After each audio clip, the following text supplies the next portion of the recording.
আলহামদুলিল্লাহ রাব্বিল আলামিন ওয়াসসালাতু ওয়াসসালামু আলা আশরাফিল আম্বিয়া ওয়া সাইয়্যিদিল মুরসালিন নবিয়িনা মুহাম্মদ ওয়া আলা আলিহি ওয়া আসহাবিহি আজমাইন। আলহামদুলিল্লাহ, সিরাতুন নবী সাল্লাল্লাহু আলাইহি ওয়াসাল্লামের আলোচনার যে পর্বে আজকে আমরা এসেছি সেটা হচ্ছে তিনি মসজিদুল হারাম থেকে বাইতুল মাকদাসের যে জার্নি করেছেন, এই অংশের নাম হচ্ছে আল ইসরা, আর মেরাজ হচ্ছে আল মসজিদুল আকসা থেকে উপরের দিকে যে আল্লাহ তাআলার সঙ্গে কথাবার্তা হওয়ার জন্য গিয়েছেন, সে অংশ হচ্ছে মেরাজ। ইসরার অংশে আমরা আলোচনা শুনেছিলাম যে যাওয়ার পথে এই মসজিদে হারাম থেকে ফিলিস্তিন মসজিদে আকসা যাওয়ার পথে তিনি কিছু দৃশ্যাবলী দেখেছেন, কিছু জিনিস ঘটতে দেখেছেন, এবং সর্বশেষ ছিল যে ফেরাউনের মেয়েদের চুল আঁচড়ানোর যে কাজ করত, যে কাজের মহিলা ছিলেন, তিনি তাওহীদে বিশ্বাসী ছিলেন এবং বিসমিল্লাহ বলে চিরুনি উঠানোর কারণে তার উপরে যে শাস্তি হয়েছে, মৃত্যুদণ্ড দেওয়া হয়েছে। গরম কড়াইতে তেল ঢেলে দিয়ে সেই উত্তপ্ত কড়াইতে মহিলার বাচ্চাগুলোকে সহ নিক্ষেপ করা হয়েছে। এবং যাওয়ার পথে তিনি দেখলেন সেই মহিলার কবর থেকে অনেক সুগন্ধি আসছে। আল্লাহ তাআলা তার এই দ্বীনের জন্য কোরবানিকে এত কবুল করেছেন। পরবর্তী দৃশ্য হচ্ছে তিনি দেখতে পেলেন যে আল্লাহ তাআলা যারা আল্লাহর রাস্তায় জিহাদ করেছিলেন তাদের কেমন দেখা যায় তিনি দেখলেন। ফারাআ কাওমান ইয়াজরাউনা ফি ইয়াউমিন ওয়া ইয়াহসুদুনা ফি ইয়াউমিন কুল্লামা হাসাদু আদা কামা কান। তিনি দেখতে পেলেন কিছু লোক ফসল উৎপাদন করছে, চাষ করছে, আর ওই একই দিনে ফসল কমপ্লিট হয়ে যাচ্ছে, আর ওনারা ফসল কাটছেন। একদিনেই ফসল বনন করা হয়, রোপণ করা হয়, একদিনেই বড় হয়, ওই দিনের ভিতরে আবার কাটা হচ্ছে। এত দ্রুত গতিতে তাদের বরকত হচ্ছে ফসলের মধ্যে। তিনি বললেন, কারা এই লোকগুলো? জিবরিল আলাইহিস সালামকে বললেন, মান হাউলা? ক্বাল হাউলা আল মুজাহিদুনা ফি সাবিলিল্লাহ। এরা হচ্ছে আল্লাহর রাস্তায় যারা জিহাদ করেছিলেন। তুদাআফু লাহুমুল হাসানাতু বি700 যায়ফ।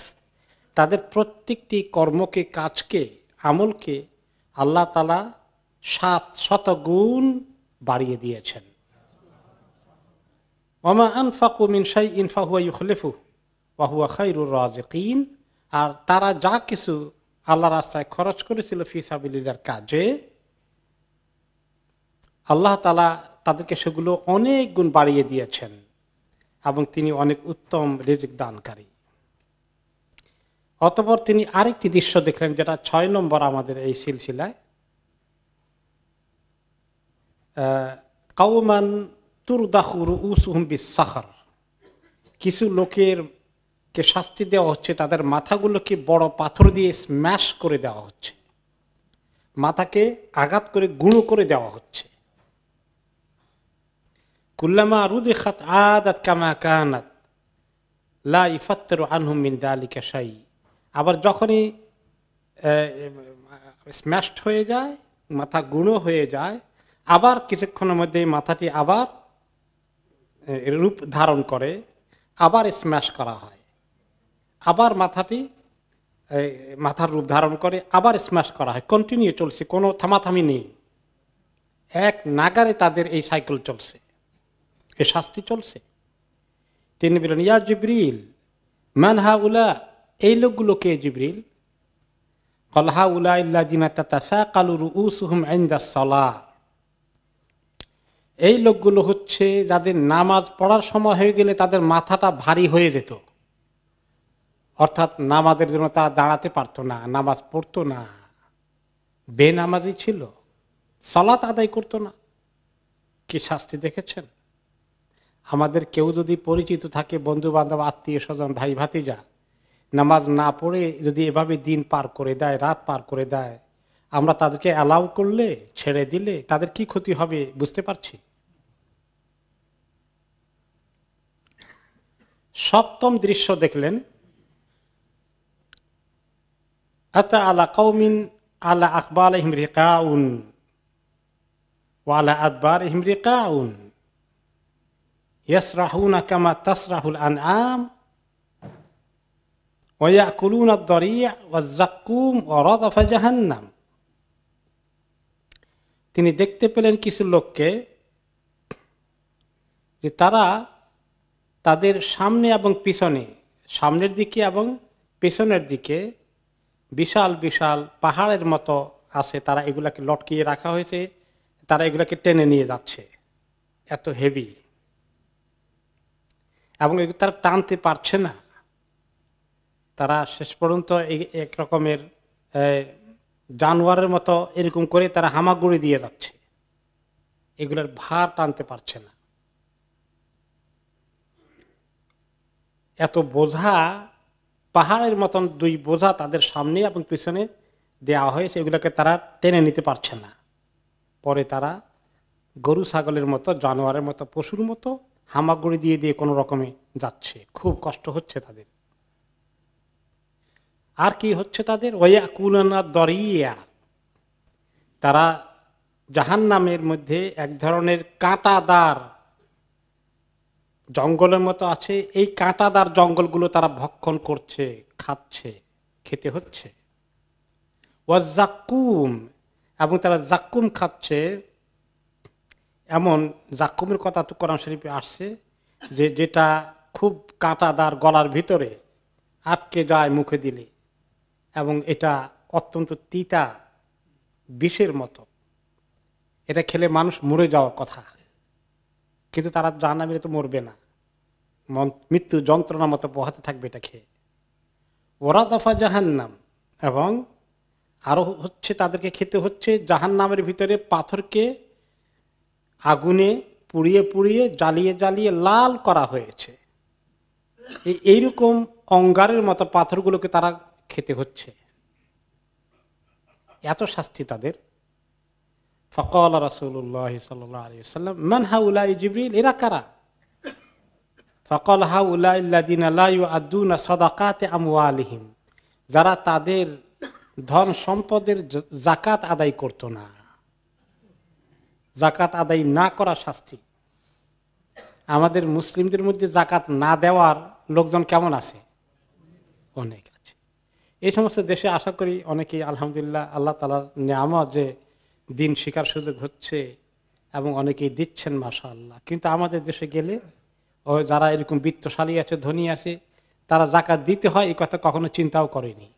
এরকম প্রচুর লোক আছে। এই সম্পদ যাকাত না দিয়ে তারা কি শাস্তি পেতে হবে? আর তাদের অন্যান্য শাস্তি তো কোরআন শরীফে আসছে।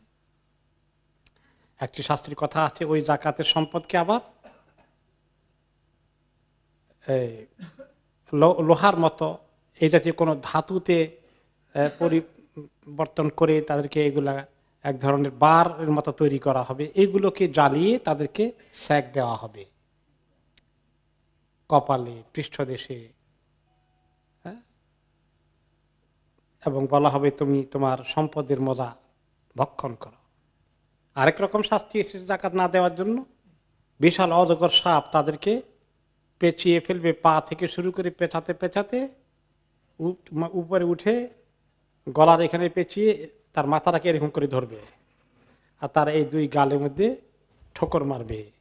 বিষধর সাপ, একটা ঠোকর, একটা তার আঘাত, একটা কামড়, এত ব্যথা হবে। কিন্তু তারপর কন্টিনিউসলি চলতে থাকে, বলা হবে আনা কানজুকা আনা মালুকা, আমি তোমার গচ্ছিত সম্পদ, আমি তোমার টাকা পয়সা যেগুলো যাকাত দাওনি। অষ্টম দৃশ্য তিনি দেখলেন, আলা খাসাবাতিন আলা তরিকিন লা ইয়ামুরু বিহা শাইউন ইল্লা কাতাআতহু, যে একটি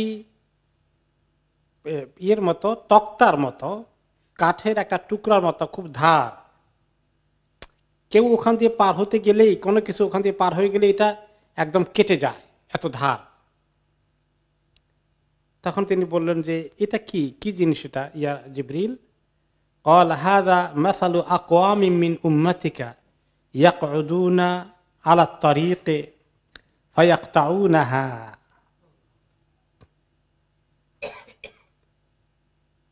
যে তারা ওই সমস্ত লোকদের অবস্থা যারা রাস্তার মধ্যে বসে থাকে, রাস্তাকে কেটে ফেলে, অর্থাৎ মানুষের পথের মধ্যে চলতে বাধার সৃষ্টি করে, জায়গা অকুপাই করে নেয়, মানুষের হাঁটতে চলতে কষ্ট হয়ে যায়। অথবা এর অর্থ হতে পারে কোত্তা ও তরিক, যারা হাইওয়ে রবারি করে,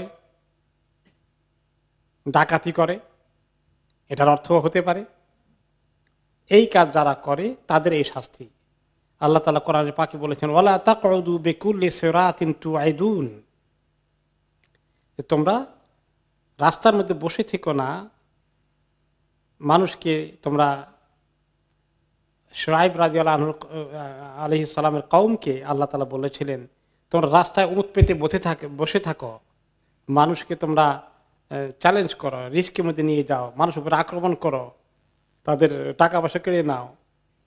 এছাড়াও রাস্তার মধ্যে বসে থাকলে মানুষের পারাপার হতে অসুবিধা হয়ে যায়। এই জন্য রাস্তার মধ্যে বসে বসে গল্প করা, রাস্তা বন্ধ করে দিয়ে, ব্লক করে দিয়ে, এটা খুব খারাপ একটা অভ্যাস। নবী করিম সাল্লাল্লাহু আলাইহি ওয়াসাল্লাম অন্য হাদিসে তিনি বলেছিলেন, ইয়াকুম আল জুলুস আলা তুরকাত, খবরদার রাস্তার মধ্যে বসে থেকো না, বসে আড্ডা দিও না। ফাকালু মা লানা বুদ্দুন হিয়া মাজালিসুনা নাতাহাদ্দাসু ফিহা, তো সাহাবীরা বললেন, ইয়া রাসূলুল্লাহ, মাঝে মধ্যে তো বসতে হয়, আমাদের কোনো উপায় থাকে না। এবং কাউকে দেখা সাক্ষাৎ করার জন্য ওই জামানায় তো আর কোনো এরকম বড় বড় হাট বাজারও ছিল না। ওনারা বাড়ি থেকে বের হয়ে রাস্তার মধ্যে বসে একটু মাঝে মধ্যে কথাবার্তা বলতেন। তো কি করা যায়, একেবারে নিষেধ নাকি ইয়া রাসূলুল্লাহ? তখন তিনি বললেন, তবে হ্যাঁ, অ্যালাউ হইতে পারে, ফাইদা আতাইতুম ইলাল মাজালিসে ফাআতুত তারিকা হাক্কাহা, কোনো সময় রাস্তায় যদি বসতে হয় তোমাদের একটু বসার জন্য, কথাবার্তা বলার জন্য, তাহলে কিন্তু রাস্তার হক আদায় করো, বসার অবস্থা রাস্তার হক আদায় করবা। ক্বালু ওয়া হাক্কুত তারিক, রাস্তার হক কি ইয়া রাসূলুল্লাহ? তিনি বললেন, গাদ্দুল বাসার ওয়া কাফুল আযা ওয়া রাদ্দুস সালাম ওয়াল আমরু বিল মারুফ ওয়ান নাহয়ু আনিল মুনকার। রাস্তার মধ্যে বসলে অনেকগুলো হক আছে, আদায় করতে হবে।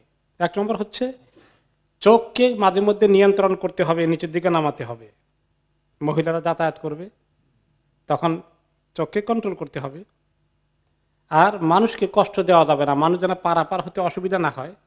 পুরো রাস্তার মাঝখানে বসে না, এক সাইডে বসো, গাড়ি ঘোড়া আসতে গেলে বা কোনো যানবাহন আসতে গেলে সেটাকে যেন বাধা সৃষ্টি না হয়ে যায়, এতটুকুন।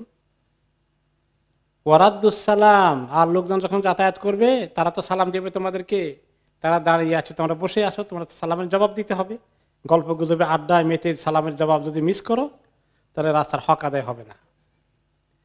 আর আল আমরু বিল মারুফ ওয়ান নাহয়ু আনিল মুনকার, আর একটা কাজ আছে, কোনো অন্যায় কাজ হতে দেখলে, কেউ অন্যায় কাজ করছে, তাদেরকে অন্যায় কাজ থেকে দূরে সরাবা, ভালো কাজের নসিহত করবা।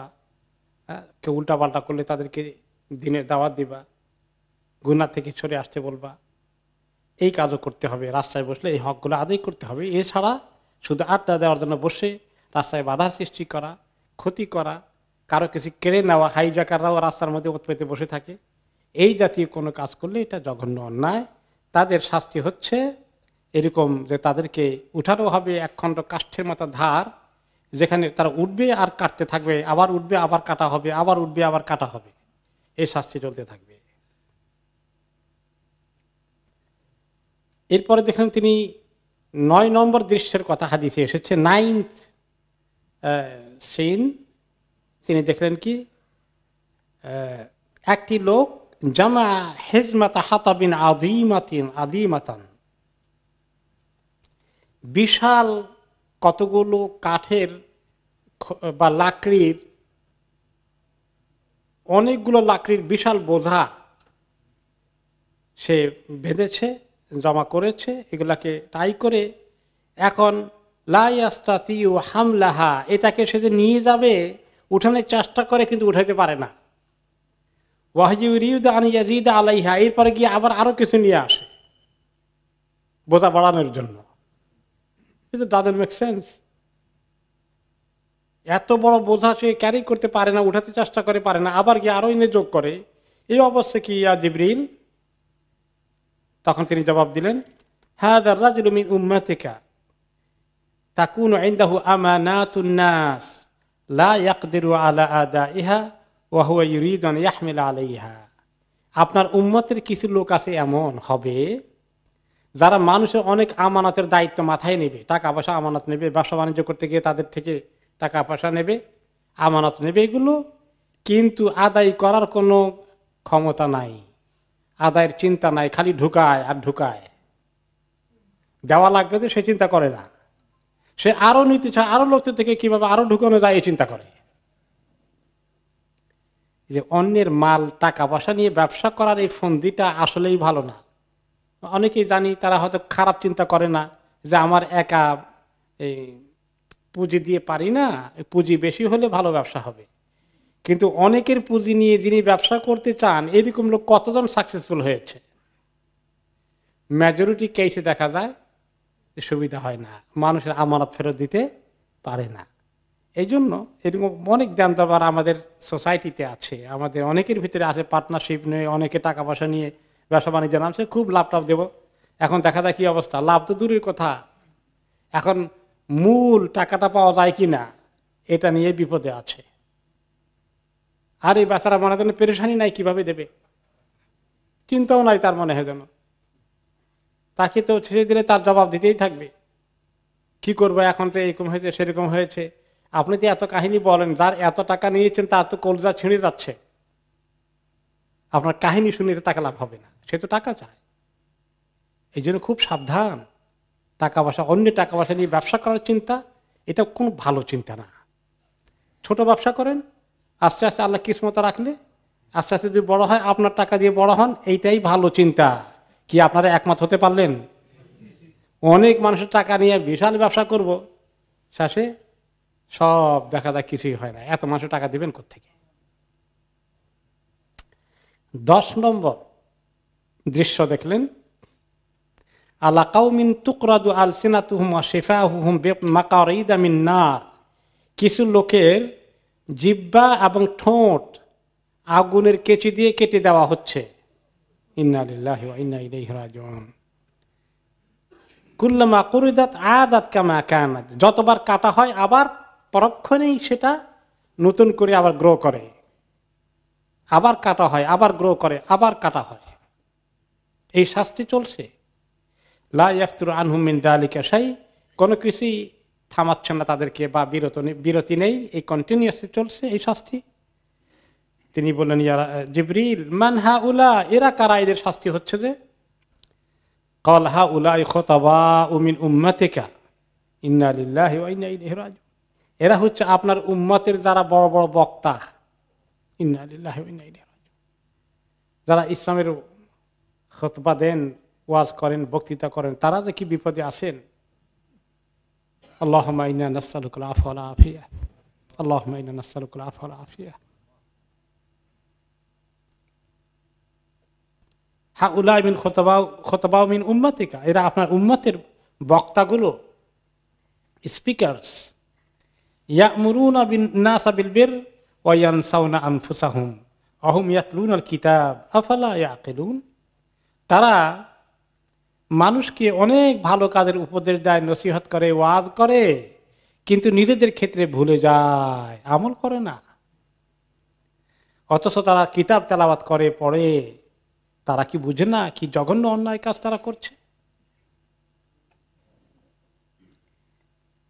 এরপরে 11তম দৃশ্য দেখলেন।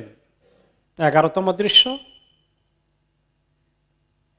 যে আলা জহরিন সগীরিন ইয়াখরুজু মিনহু সাওরুন আযীম, পাহাড়ের ভেতর থেকে ছোট্ট একটা ছিদ্র, এখান থেকে একটা বড় ষাঁড়, বড় একটা গরু, এত বড় গরু বের হয়ে আসতেছে, চিকন ছিদ্র দিয়ে বাইরে হয়ে আসে। ফাজাআলা সাওরু ইউরিদু আন ইয়ারজি মিন হাইসু খারাজা ফালা ইস্তাতি। কিছুক্ষণ পরে আবার ওই ষাঁড়টা ওই ছিদ্র দিয়ে আবার ঢুকতে চায় ভিতরে, আর ঢুকতে পারে না, অনেক কসরত করে ঢুকতে পারে না। এবং তার এই না ঢুকার কষ্টে সে অনেক কষ্ট পাচ্ছে। তখন বললেন তিনি, মা হাদা ইয়া জিবরিল, এইটা কি, এটা কোন দৃশ্য, কাদেরকে এখানে মিন করা হয়েছে? ক্বাল হাযা আর-রাজুলু ইয়াতাকাল্লামু বিকালিমাতিন আযীমা সুম্মা ইয়ানদামু আলাইহা ফায়ুরিদু আন ইয়ারুদ্দাহা ওয়ালা ইয়াস্তাতিয়া। এ হচ্ছে ওই লোক যে লোক কোন কোন বিষয়ে খামাখা বড় বড় কথা বলে, কারো বিরুদ্ধে অনেক বড় কথা বলে, কাউকে আঘাত করে কথা বলে, কাউকে হঠাৎ করে তার জবান দিয়ে এমন আক্রমণ করে বসে যে বেচারা তো আকাশ থেকে জমিনে পড়লো, কি হলো আমার, আমি তো এগুলো কিছুই জানি না, করিও নাই, কিন্তু সে তাকে এরকম করে অ্যাটাক করেছে। পরে সে ঠিক করলো, ও আমি তো আসলে খেয়াল করি নাই, উল্টাপাল্টাই বেচারাকে বলেছি, অথবা তার বিরুদ্ধে না জেনেই বদনাম করেছি, না জেনেই গীবত করেছি, চগলখড়ি করেছি। এখন সে একটু রিগ্রেট করতে চায়, নিজেকে লজ্জিত করতে চায়, কথাটা উইথড্র করতে চায়, কিন্তু কথা একবার মুখ দিয়ে বের হলে কি আর উইথড্র হয় সহজে? এই কথা অনেকের কাছে পৌঁছে গেছে, অনেক লোক সাক্ষী হয়ে গেছে।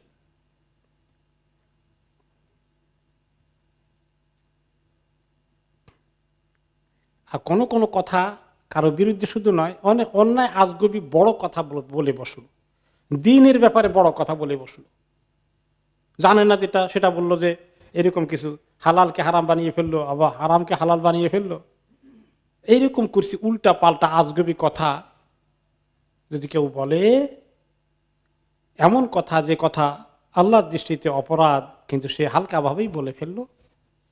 তার এক্সাম্পল একটা হাদিসে এসেছে, ওয়া ইন্নাল আবদা লা ইয়াতাকাল্লামু বিল কালিমাতি মিন সাখাতিল্লাহ লা ইউলকি লাহা বালান ইয়াহউই বিহা ফি জাহান্নাম। যে কোন সময় কোন মানুষ এমন একটি কথা বলে, যে কথা বললে আল্লাহ তাআলা এত গোসা হন ওই একটি কথার কারণেই, এবং সে যখন কথাটা বলে সে কেয়ারই করে না কি বললো, সে এত গুরুত্ব দেয়নি, সে এত হিসাব করেনি, কিন্তু ওই কথার দ্বারা, ওই কথার কারণেই আল্লাহ তাআলা জাহান্নামের অতল তলে তাকে নিক্ষেপ করবেন। অন্য রিওয়ায়াত এসেছে ইয়াহউই বিহা ফিন্নার আবাদা মা বাইনাল মাশরিকি ওয়াল মাগরিব, যে তাকে জাহান্নামে এত অতল তলে নিক্ষেপ করা হবে যে পূর্ব দিক থেকে পশ্চিম পর্যন্ত পৃথিবীর যতটুকু দূরত্ব আছে তখন পড়ে গিয়ে এতটুকু দূরত্বে সে নিচে গিয়ে জাহান্নামে ঠেকবে। এটা গেল 11 নম্বর। ওকে, এবার আসলো 12 নম্বর দৃশ্য। ফারাআ রাজুলান ইয়াসবাহু ফি নাহরি মিন দাম ওয়া ইলকামুল হিজারা। একজনকে দেখলেন তিনি রক্তের সাগরে সাঁতার কাটছেন, রক্তের নদীতে সাঁতার কাটছে, আর তাকে বারে বারে একটা পাথর নিক্ষেপ করা হয়, সে হাঁ করে পাথরটাকে গলাধকরণ করে, গিলতে হয় তাকে, আবার এটা গিলার পরে আবার তাকে নিক্ষেপ করা হয় আরেকটি পাথর, আর সে ওটাকে আবার গিলতে হয়, পাথর গিলে ফেলতে হয়, এবং সে ওখান থেকে এই রক্তের সাগর থেকে, রক্তের নদী থেকে বের হতে পারে না, সাঁতার কাটে বের হওয়ার চেষ্টা করে, যেদিকে যায় তাকে পাথর এভাবে নিক্ষেপ করতে হয়, এবং সেটা হাঁ করে তার মুখে ঢুকে যায় এবং সে ঢুকাতে হয়। তিনি বললেন, মান হাদা ইয়া জিবরিল, এটা কে জিবরাইল, এই শাস্তি কেন হচ্ছে? ক্বাল হাদা আকিলুর রিবা, এ হচ্ছে যে লোকটি সুদ খায়, সুদে টাকা খাটায়, সুদ খায়, তাকে আমরা বলি সুদখোর। কাউকে সুদখোর বললে কিন্তু কেউ রাজি হবে না সহজে শুনতে।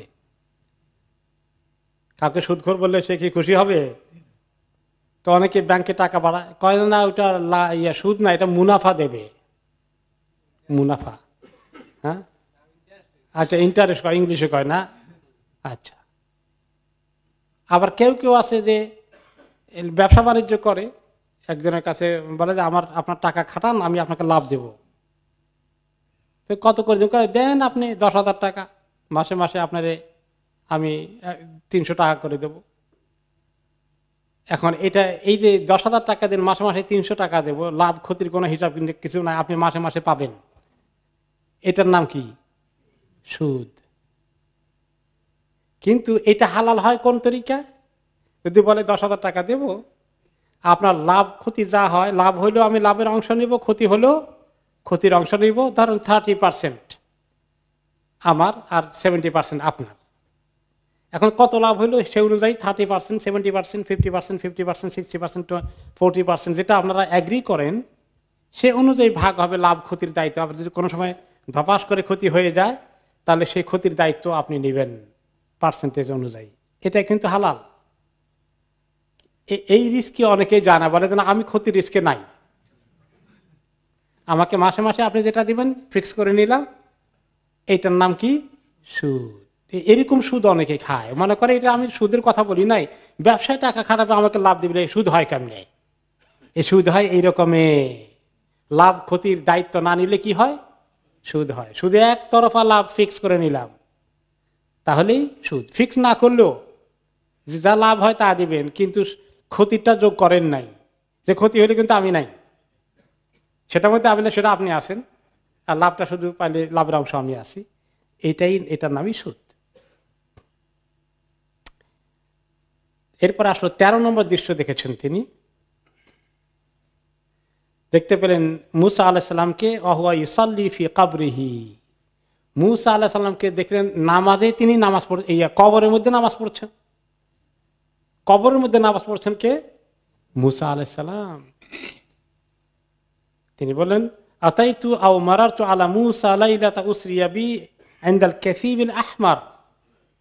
ফিলিস্তিনের এলাকায় একটা বালিয়াড়ি ছিল, বালির পাহাড়ের মতো লালচে বালি, ওই জায়গার কোন এক এলাকায় দেখতে পেলাম ওহুয়া কাইমুন ইউসাল্লি ফি কবরিহি, মুসা আলাইহিস সালাম ওনার কবরে দাঁড়িয়ে দাঁড়িয়ে নামাজ পড়ছেন।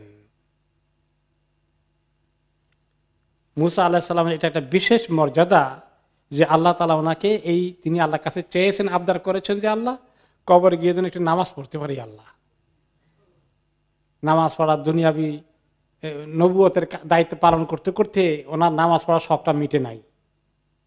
তো আল্লাহর কাছে বোধহয় চাইলেন যে আল্লাহ এত লম্বা হায়াত বারজাখিয়া থাকবে, ওইখানে একটু নামাজ পড়ার সুযোগ দিও আল্লাহ।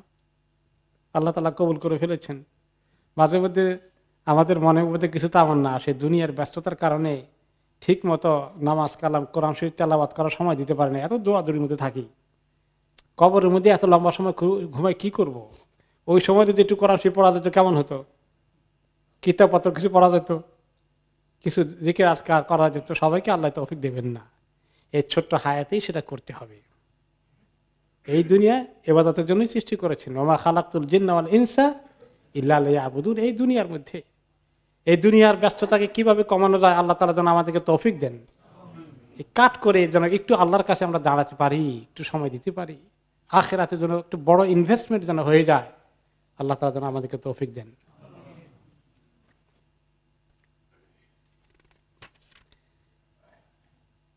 এই 12টি দৃশ্যের পরে আসলো এখন যে নবী করিম সাল্লাল্লাহু আলাইহি সাল্লাম বাইতুল মাকদিসে পৌঁছে গেলেন আর মসজিদে আকসায় পৌঁছে গেলেন জিবরিল আলাইহিস সালামের সাথে। এরপরে তিনি বলেন যে ফাহানাতিস সালাহ ফাআম্মামতুহুম, নামাজ ওয়াক্ত হয়ে গেল, আমি তখন নামাজ পড়া শুরু করে দিলাম। দেখি যে আমার পিছনে সমস্ত নবীরা হাজির হয়ে গেছেন। জিবরিল আলাইহিস সালাম আমাকে বললেন যে আপনি নামাজ পড়িয়ে দেন। আমি নামাজ পড়ালাম, সমস্ত নবীরা সেখানে হাজির ওনার পেছনে। আরেকটি রিওয়ায়াতে এসেছে ফালাম্মা দাখালান নবী সাল্লাল্লাহু আলাইহি ওয়াসাল্লাম মসজিদুল আকসা কামা ইউসাল্লি। কোন কোন রিওয়ায়াতে আসছে, ইবনে আব্বাস রাদিয়াল্লাহু আনহু বলেছেন যে তিনি যখন মসজিদে আকসায় ঢুকিয়ে তিনি নামাজ পড়া শুরু করে দিলেন। সুমাল তাফাতা ফাইদান নবিয়ুনা আজমাউনা ইউসাল্লুনা মাআহু, অতঃপর তিনি দেখতে পেলেন যে নবীরা ওনার পেছনে সবাই হাজির হয়ে গেছেন, ওনার নামাজে সবাই, ওনার ইমামতিতে সবাই নামাজ পড়া শুরু করে দিলেন জামাতের সাথে। এখন এটা নিয়ে এটা কি যাওয়ার পথে নামাজটা হয়েছে না আসার পথে? আবার মসজিদে আকসায় যখন হয়ে ইসরার দিকে আসলেন ওই সময় হয়েছে, এটা নিয়ে ইখতিলাফ আছে। ইতিহাস ভিত্তিক রিওয়ায়াতগুলোর মধ্যে ওলামায়ে কেরাম ইখতিলাফ করেছেন। কেউ কেউ বলেছেন এটা আসার পথে হয়েছে, যাওয়ার পথে না। বিশেষ করে ইমাম ইবনে কাসির রহমতুল্লাহ আলাইহির মতামত হচ্ছে এটা ফেরত আসার পথে হয়েছে। কোন কোন রিওয়ায়াতে বলেছে যে যাওয়ার পথে হয়েছে। অতঃপর তিনি যখন নামাজ পড়া শেষ হয়ে গেল, ওনাকে জিবরিল আলাইহিস সালাম দুটো পাত্র নিয়ে আসলেন। একটা পাত্রের মধ্যে আছে লাবানুন দুধ, আর একটা পাত্রে আছে খামর শরাব মদ। এই বিষয়ে হাদিসে তিনি বলেন সুম্মা দাখালতুল মাসজিদ ফাসাল্লাইতু ফি রাকাতাইন, মসজিদে যখন ঢুকলাম 2 রাকাত নামাজ শেষ করলাম, ফাজাআনি জিবরিল আলাইহিস সালাম বিইনাইন মিন খামর ওয়া ইনা মিন লাবান, জিবরিল আলাইহিস সালাম আমার কাছে এক পাত্র এক গ্লাস মদ নিয়ে আসলেন আর এক গ্লাস দুধ নিয়ে আসলেন। ফাখতারতুল লাবান, আমি দুধের গ্লাসটাকে চুজ করলাম। ফাকালা জিবরিল আলাইহিস সালাম ইখতারাতাল ফিতরাহ, জিবরিল আলাইহিস সালাম বললেন যে আপনি যেটা স্বভাব সুলভ ফিতরাতের দিক থেকে উত্তম কাজ ওইটাই আপনি পছন্দ করেছেন, আপনি দুধেরটাই নিয়েছেন। তো এখন কেউ কেউ প্রশ্ন করবেন যে মদ আর দুধ এটা তো আমাদেরকে বললে তো আমরা তো দুধটাই নেব, এটার মধ্যে আর এত ফজিলতের কি আছে, এটার মধ্যে এমন শানের কি আছে? স্বাভাবিকভাবেই তিনি কেন মদ নেবেন, তিনি তো দুধই নেবেন, এই প্রশ্ন আসে না? এটা আসলো কেন ঘটনাটা? এর উত্তরে ওলামায়ে কেরাম বলেছেন দুটো কারণ হতে পারে। একটা হতে পারে মদ কি তখনও হারাম হয়েছে, মদ কোন জামানায় হারাম হয়েছে? মাদানী জিন্দিগিতে পরবর্তী পরে, এখনো তিনি মক্কা থেকেই তো ইসরা এবং মেরাজের কাজ হয়েছে, তখনও সেটা হালাল। 2 নম্বর হচ্ছে কোন আলেম বলেছেন জিবরিল আলাইহিস সালাম কি দুনিয়ার পচা মদ নিয়ে এসেছেন নাকি? জান্নাতের মধ্যে শরাব আছে, জান্নাতে আপনাদের সবাইকে আল্লাহ এই খাওয়াবেন, মদ খাওয়াবেন ইনশাআল্লাহ, কিন্তু এই মদের মধ্যে পচা নেশা থাকবে না, টোটালি সেটা চেঞ্জ হয়ে যাবে। তো এই মেয়েরা যে এই জার্নির মধ্যে দুনিয়ার পচা জিনিস কেন আনবেন জিবরাইল আলাইহিস সালাম? তিনি আসছেন কোন জায়গা থেকে, সেই জায়গা থেকে নিয়ে আসছেন। কিন্তু সেখানেও তিনি দুধকে বেশি পছন্দ করেছেন এই কারণে যে দুধটা হচ্ছে ফিতরাত, মানুষের জন্মের পরেই কোনটা খায়? দুধ খায়, মায়ের দুধ থেকে গরুর দুধ, হ্যাঁ এগুলো, এটা ফিতরাতের সঙ্গে সম্পর্ক, এটাকে তিনি ন্যাচারালটাকে তিনি চুজ করেছেন। তো ইসলাম তো আসলে দীনুল ফিতরাহ, ঠিক কিনা? ইসলাম হচ্ছে দীনুল ফিতরা, ফিতরাত আল্লাহিল্লাতী ফাতারান নাসা আলাইহা, ওই ফিতরাত যে স্বভাব সুলভ তাওহীদ গুনাহ ছাড়া মাসুম অবস্থায় দুনিয়াতে বাচ্চাগুলো আসে, তারা ইসলাম নিয়ে আসে, পরবর্তী পর্যায়ে তাদেরকে ইহুদি খ্রিস্টান অন্য ধর্ম অবলম্বী বানানো হয়। তো ইসলাম হচ্ছে মানুষের ফিতরাত, এই ফিতরাতকেই তিনি অ্যাকসেপ্ট করেছেন। ফিতরাত সঙ্গে দুধের সম্পর্ক ন্যাচারালি স্বাভাবিকভাবেই, অন্য কোনো ড্রিঙ্ক এগুলো তো পরে, কিন্তু ফিতরাতান দুধের সঙ্গে ফিতরাতের সম্পর্ক আছে। এইভাবে এই দৃশ্য শেষ হয়ে গেল, এই জার্নির এই অংশ শেষ, মক্কা থেকে ফিলিস্তিন, মসজিদে হারাম থেকে মসজিদে আকসার জার্নি শেষ হয়ে গেল। এর নাম হলো ইসরা। আমরা অনেকে শুধু মেরাজ শুনেছি, ইসরার কথা বেশি শুনিনি, কিন্তু কোরআনে পাকে সুবহানাল্লাযী আসরা বিআবদিহি লাইলাম মিনাল মাসজিদিল হারাম ইলাল মাসজিদিল আকসাল্লাযী বারাকনা হাওলাহ, সেখানে বলা হয়েছে ইসরা, রাতের বেলায় জার্নি, এই জার্নিটা জমিনের উপরে হয়েছে। ইসরা এ নাইট জার্নি, রাতের ভ্রমণ, এখানে কোনো উপরের দিকের কোনো ভ্রমণের খবর নাই। ইসরা হলো সমতল ভূমিতে দুনিয়ার উপরে, আর যখন উপরের দিকে উঠেছেন মেরাজ, উরুজ, উপরের দিকে উঠা, অ্যাসেনশন ইংলিশে বলে যেটাকে, ঊর্ধ্বগমন, এই মেরাজে জানিয়ে আসছে। এখন যখন নামাজ পড়া শেষ হয়ে গেল, এই দুধের পাত্রকে দুধ পান করলেন, এরপরে নবী করিম সাল্লাল্লাহু আলাইহি ওয়াসাল্লাম বলেন সুম্মা আখাযা বিয়াদি, অতঃপর জিবরিল আলাইহিস সালাম আমার হাত ধরলেন, ফাআরাজা বি ইলাস সামাঈদ দুনিয়া, আমাকে নিয়ে ঊর্ধ্বগমন শুরু করে দিলেন। প্রথম স্টেশন হলো দুনিয়ার উপরে যে আকাশ, যে আসমান আছে, ওই আসমানে গিয়ে থামলেন। ফালাম্মা জিতু ইলাস সামাঈদ দুনিয়া, যখন দুনিয়ার আসমানে পৌঁছে গেলাম, ক্বালা জিবরিল আলাইহিস সালাম লিখাজিনিস সামা ইফতাহ,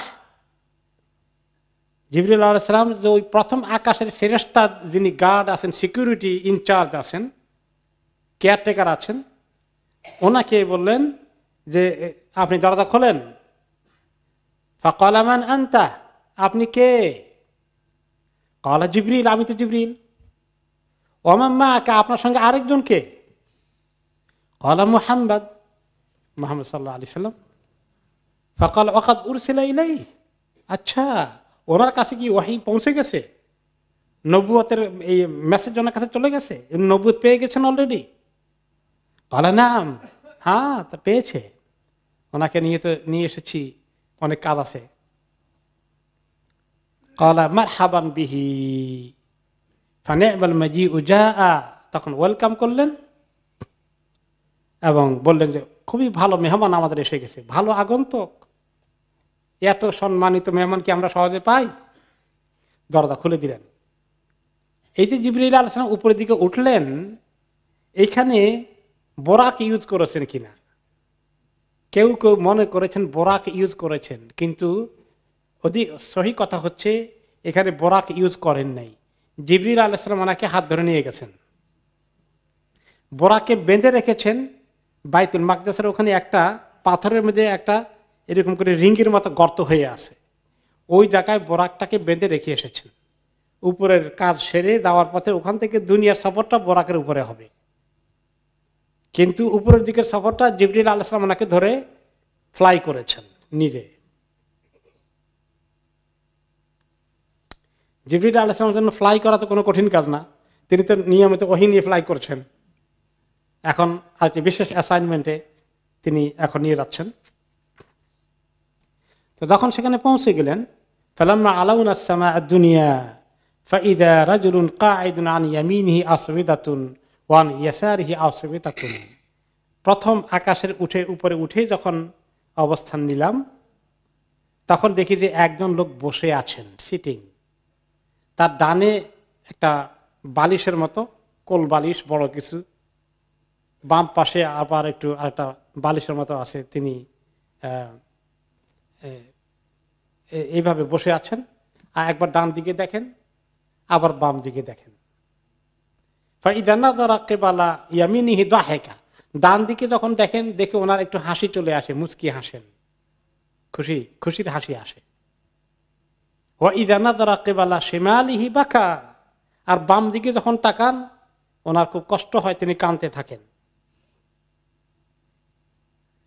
ফাকুলতু মান হাদা ইয়া জিবরিল, আমি বললাম জিবরিল এই মানুষটি কে?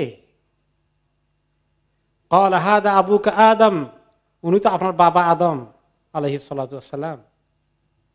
ফাসাল্লিম আলাইহি, সালাম দেন ওনাকে, আপনার বাবাকে সালাম দেন, আপনার আদি পিতা। ফাসাল্লামতু আলাইহি, আমি ওনাকে সালাম দিলাম, আদম আলাইহিস সালামকে। ফারাদ্দাস সালাম, আদম আলাইহিস সালাম আমার সালামের জবাব নিলেন আর আমাকে ওয়েলকাম করে বললেন, মারহাবান বিল ইবনে সালেহ ওয়ান নবী সালেহ, আমার অত্যন্ত নেক সন্তান, নেক নবী, ওয়েলকাম ওয়েলকাম, মারহাবা, আপনাকে স্বাগতম।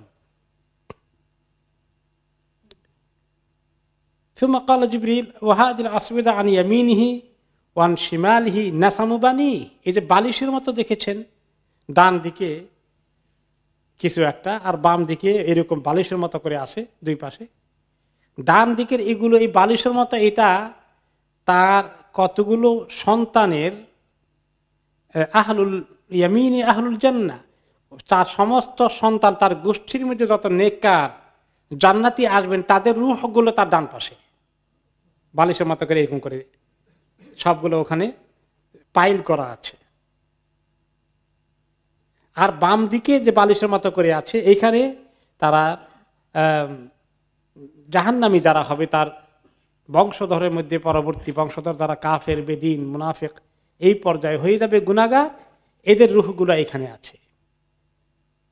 যখন এই ডান দিকে দেখেন, তাদের রূহগুলোকে দেখে তিনি খুশি হয়ে যান যে তারা সব আল্লাহর খাঁটি বান্দা ছিল, আমল করে এসেছে, আমল করে আসবে, জান্নাতি হবে। আর বাম দিকের গুলো দেখবে তারা সবগুলো গুনাহগার হবে, কাফের হবে, বেদিন হবে। এগুলো দেখে তিনি কাঁদতেন, আহা আমার গোষ্ঠীর, এত বড় গোষ্ঠীর এত লোকগুলো বুঝি এই অবস্থায় জাহান্নামে যাবে। এরপরে এই প্রথম আসমানে তিনি আরো অনেকগুলো দৃশ্য দেখেছেন, প্রত্যেকটি আসমানে অনেকগুলো সিন দেখেছেন, বিভিন্ন হাদিসের থেকে সেগুলো কম্পাইল করা হয়েছে। তার মধ্যে একটা আসলো, তিনি বললেন লাম্মা দাখালতুস সামা আদ-দুনিয়া, আমি যখন প্রথম আসমানে ছিলাম, ঢুকলাম, রাআইতু রিজালান লাহুম মাশাফিরু কামাশাফিরিল ইবিল, কিছু লোককে দেখলাম তাদের ঠোঁটগুলো খুব মোটা মোটা। মানুষের ঠোঁট এত মোটা হয় না, উটের ঠোঁটের মতো মোটা, উটের ঠোঁটের মতো মোটা মোটা। আর ফি আইদিহিম কিতআম মিন নার কাল আফহার, তাদের হাতের মধ্যে আছে অগ্নিকুণ্ড, পাথরের মতো করে এরকম হাতে মধ্যে আসে, এরকম সাইজের অগ্নিকুণ্ড হাতের মধ্যে। ইয়াকযিফুনহা ফি আফওয়াহিহিম, তাদের মুখের মধ্যে তারা এটা নিজের হাতে নিক্ষেপ করছে। ফাতাখরুজু মিন আদবারিহিম, এই অগ্নিকুণ্ড ভিতরে ঢুকে তাদের পেছনের রাস্তা দিয়ে বের হয়ে যাচ্ছে, জ্বালিয়ে পুড়িয়ে সমস্ত ভিতরে শেষ করে দিয়ে। এই একটা আবার নতুন করে আবার ঢোকানো হচ্ছে, নতুন করে আবার বের হচ্ছে, এই সাইকেল চলছে, কন্টিনিউ করছে এই শাস্তি। আমি বললাম, মান হাউলাই ইয়া জিবরিল, এরা কারা? ক্বাল হাউলাই আকালাতু আমওয়ালিল ইয়াতামা যুলমান, এরা হচ্ছে যারা জুলুম করে ইয়েতিমের সম্পত্তি ভক্ষণ করে, ইয়েতিমের জায়গা জমি দখল করে। ইয়াতিমদের জায়গা জমি দখল করার খোঁজ খবর রাখেন নাকি কিছু? কেমন হয়? খুব বেশি হয়, কারণ তারা দুর্বল। ভাই, আপন ভাই ভাতিজাদের ভিটে মাটি থেকে উৎখাত করে দিচ্ছে, এরকম ঘটনাও আছে মুসলিমদের ভিতরে। এই শাস্তি দুনিয়ার মধ্যে জায়গা জমি দখল করে নিজের ছেলে মেয়ের জন্য রেখে দিয়ে গেল, আরেকজনের ছেলে মেয়েকে বঞ্চিত করে তার নাতি নাতিন পাবে, তারপরে তার গোষ্ঠী পাতে কতজন বঞ্চিত হচ্ছে বলেন? খালি কয়েকটা এতিম বঞ্চিত হয়নি, তাদের পরবর্তী বংশধর বঞ্চিত হচ্ছে। আর এর পরবর্তী বংশধর জুলুমের উপরে এই সম্পত্তির মধ্যে আছে। এরকম বাবা যদি মারা যায় জোর করে দখল করে সম্পত্তি নিয়ে, ছেলে মেয়েদের কাছে যদি পরে অন্যরা বলে এই সম্পত্তি তোমার বাবা দখল করেছিল, এগুলো তো আমরা এতিম ছিলাম, আমাদের সম্পত্তি, তোমরা একটু মেহরবানি করে ফেরত দিবা, ছেলে মেয়েরা ফেরত দেবে না। আরে সবাই এই শাস্তির দিকে যাবে জাহান্নামের মধ্যে। আল্লাহুম্মা আজরিনা মিনান নার। এই প্রথম দৃশ্য, শাস্তির দৃশ্য দেখলেন প্রথম আসমানে। দ্বিতীয় শাস্তির দৃশ্য দেখেছেন, কিছু মহিলার শাস্তি হচ্ছে। সুম্মা রাআইতু নিসাআন মুআল্লাকাতিন বিসাদিহিন্না, কিছু মহিলার স্তনকে হুক দিয়ে লটকিয়ে রাখা হয়েছে জাহান্নামের মধ্যে, তাদের স্তনকে হুক দিয়ে লটকিয়ে রাখা হয়েছে, শূন্যের মধ্যে ঝুলছে তারা। ফাকুলতু মান হাউলাই ইয়া জিবরিল, জিবরিল এরা কারা? ক্বাল হাউলাই আল্লাতী আদখালনা আলার রিজালি মান লাইসা মিন আওলাদিহিম, এই সমস্ত ওই মহিলাগণ যারা বিবাহিত হওয়ার পরেও জেনা ব্যভিচারে লিপ্ত থেকেছে, তাদের গর্ভে সন্তান এসেছে স্বামী ছাড়া অন্যের ঔরসের সন্তান এসেছে, এদের জন্য এই শাস্তি। এরকম ঘটনাও কি সমাজে আছে নাকি? আছে। পরকীয়া প্রেম, পরকীয়া, এইরকম অন্যায় অপকর্ম মুসলিম সমাজের মধ্যেও রয়েছে, আল্লাহ মাফ করুন। এরপরে ৩ নম্বর দৃশ্য আসলে প্রথম আসমানে। লাম্মা আরাজা বি রব্বি, আমার রব যখন আমাকে মেরাজে নিয়ে গেলেন, মারারতু বিকওমিন লাহুম আগফারুম মিন নুহাস, দেখতে পেলাম কিছু কওমকে, কিছু লোককে, তাদের নখগুলো অনেক বড় এবং ধাতব, লোহা দিয়ে তৈরি নখ তাদের। ইয়াখমিশুনা উজুহাহুম ওয়া সুদুরাহুম, নিজেদের নখ, লোহার নখ দিয়ে নিজেদের চেহারার গোশত চামড়া খুলে ফেলছেন এবং নিজেদের বক্ষ বুককে এভাবে নিজেরা চামড়া গোশত খুলে ফেলছেন। কন্টিনিউ করছে, আবার এগুলা পুরো রূপ ধারণ করে আবারও তারা এইভাবে করছে, এইভাবে তাদের এই প্র্যাকটিস চলছে। আমি বললাম, এরা কারা ইয়া জিবরিল? হাউলা আল্লাযিনা ইয়াকুলুনা লুহুমান নাস ওয়া ইয়াকাউনা ফি আরাদিহিম, এরা হচ্ছে ওই সমস্ত লোক যারা মানুষের গোশত খায়, অর্থাৎ তাদের ইজ্জত আবরু নিয়ে গীবত চর্চা, পরনিন্দায় ব্যস্ত থাকে। মানুষ যদি কয়েকজন একসঙ্গে বসে গল্প গুজব করে, খাওয়া দাওয়া করে, অনেক কথাবার্তা হয়, তার ভিতরে কি আসে? অনেক সময় অন্য মানুষের কথাবার্তা, গীবত, তাদের পরনিন্দা চর্চা চলতেই থাকে। আল্লাহ তাআলা আমাদেরকে মাফ করে দিন এই অবস্থা থেকে। 4 নম্বর দৃশ্য দেখলেন প্রথম আসমানে, জেনা ব্যভিচারের শাস্তি। আগে বলা হয়েছে যারা জেনা ব্যভিচার করে অন্যের ঔরসের সন্তান নিজের গর্ভে নেয়, আর এখানে আসলে সাধারণ জেনা ব্যভিচার, সন্তান হোক আর না হোক, জেনা ব্যভিচারে যারা লিপ্ত থাকে। সুম্মা রাআইতু রিজালান বাইনা আইদিহিম লাহমুন সামিনুন তাইয়্যিব, কিছু লোককে দেখতে পেলাম, কিছু মানুষকে দেখলাম, তাদের সামনে কি সুন্দর ফ্রেশ তাজা গোশত আছে, পাক টাক করা খাওয়ার মতো সুন্দর হালাল গোশত। ইলা জামবিহি লাহমুন গাসসুন মুনতিনুন, তার পাশেই আরেকটি পাত্রে আছে খুব পচা বাসি, একেবারে পোকা পড়ে গেছে, দুর্গন্ধওয়ালা পচা গোশত আছে। ফায়াকুলুনা মিনাল গাসসিল মুনতিন ওয়া ইয়াতরুকুনা সামিনা তাইয়্যিব, এরা পচা দুর্গন্ধওয়ালা গোশতগুলো খায় আর এই ভালো গোশতগুলো তারা খায় না। আমি বললাম কারা এরা? ও জিবরিল। ক্বাল হাউলা ইল্লাযীনা ইয়াতরুকুনা মা আহাল্লাল্লাহু মিনান নিসা ওয়া ইয়াযহাবুনা ইলা মা হারামাল্লাহু আলাইহিম মিনহুন, এরা ওই সমস্ত পুরুষগুলো যাদের ঘরে আল্লাহ তাআলা তাদের মহিলা স্ত্রী, হালাল স্ত্রী দিয়েছেন, তাদের সঙ্গে তাদের সম্পর্কের কোনো ইন্টারেস্ট নাই, বাইরে বাইরে ঘুরে ঘুরে তারা জেনা ব্যভিচারে লিপ্ত থাকে, এদের জন্য এই শাস্তি। এই জেনা ব্যভিচার কেমন আমাদের সমাজে ছড়িয়ে যাচ্ছে? প্রচুর প্রচুর। এবং অনেকগুলো বিয়ে না টিকার কারণ কি? অনেক ক্ষেত্রে এই স্বামীরা পরকীয়া প্রেম বা অন্যদের সঙ্গে তাদের সম্পর্কে লিপ্ত থাকে, ঘরের মধ্যে কোনো ইন্টারেস্ট নাই। কোনো কোনো ক্ষেত্রে মহিলাদের কেসও আছে, স্বামীকে বাদ দিয়ে তারা অন্য জায়গায় ঘুরে বেড়ায় তাদের খোরাকের জন্য। 5 নম্বর দৃশ্য দেখেছেন, হালু আকালাতির রিবা, সুদখোরদের একটা শাস্তির কথা আমরা শুনেছি, এখানে সুদখোরদের আরেকটি শাস্তি দেখলেন। সুম্মা রাআইতু রিজালান লাহুম বুতুনুন লাম আরা মিসলাহা কাত, এমন কিছু লোক দেখলাম এত বড় বড় পেট, এরকম পেট কখনো দেখিনি। অন্য রিওয়ায়াতে আসছে বুতুনহুম আমসালুল বুয়ুত বিসাবিলি আলি ফিরআউন। ওকে, আমি দেখতে পেলাম যে তাদের প্যাটগুলো এত বড় সাইজ, মনে হয় যেন এক একটা বড় বড় বাড়ির সমান সাইজ, বিশাল বাড়ির সমান সাইজ হলো প্যাট। ফেরাউনের গোষ্ঠীরা যে সমস্ত বাড়ি বানাতো, ওইরকম পথে ঘাটে তারা যে সমস্ত বড় বড় জায়গায় বাড়ি বানাতো মতো।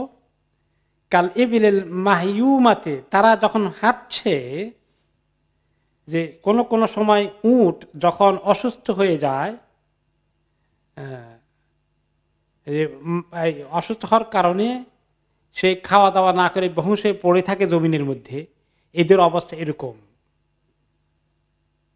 হিনা ইউরাদুনা আলান নার ইয়াতাউনহুম লা ইয়াকদিরুনা আলা আন ইয়াতাহাওয়ালু মিন মাকানিহিম যালিকা, যে তারা যখন জাহান্নামের দিকে তাদেরকে নিয়ে যাওয়া হয়, তারা এরকম করে মাটির মধ্যে পড়ে থাকে, এত বড় পেট নিয়ে চলতে পারে না। অন্যরা তাদের উপরে, গায়ের উপরে পাড়া দিয়ে অন্য জাহান্নামীরা যাওয়া আসা করে, তারা সেখান থেকে সরতে পারে না, লড়তে পারে না একটু। তিনি বললেন কারা এরা হে জিবরিল? জিবরিল আলাইহিস সালাম উত্তর দিলেন, তারা হচ্ছেন হাউলাই আকালাতুর রিবা, এরা হচ্ছে যারা সুদখোর, সুদ খায়। তাহলে সুদ খাওয়ার একটা শাস্তি ইসরার অবস্থা দেখেছেন, আরেকটা মেরাজে গিয়ে প্রথম আসমানের মধ্যে তিনি দেখলেন। এই প্রথম আসমানে প্রায় 5টি শাস্তির দৃশ্য, জাহান্নামীদের দৃশ্য আসলো। এরপরে নবী করিম সাল্লাল্লাহু আলাইহি ওয়াসাল্লামকে নিয়ে গেলেন জিবরিল আলাইহিস সালাম দ্বিতীয় আসমানে। সেখানে গিয়ে ওনার সঙ্গে দেখা হলো যে নবীর কাহিনী, সেই নবীর কাহিনী আসবে ইনশাআল্লাহ। তিনি হচ্ছেন ইয়াহইয়া এবং ঈসা, এই 2 জন সেখানে আছে। ওনাদের সঙ্গে দেখা হলো, কিছু কথাবার্তা হলো। এরপরে সেখান থেকে তিনি চলে গেলেন তৃতীয় আসমানে, সেখানে কার সঙ্গে দেখা হলো, কথাবার্তা হলো, এগুলো আমরা শুনবো ইনশাআল্লাহ আগামী সপ্তাহে।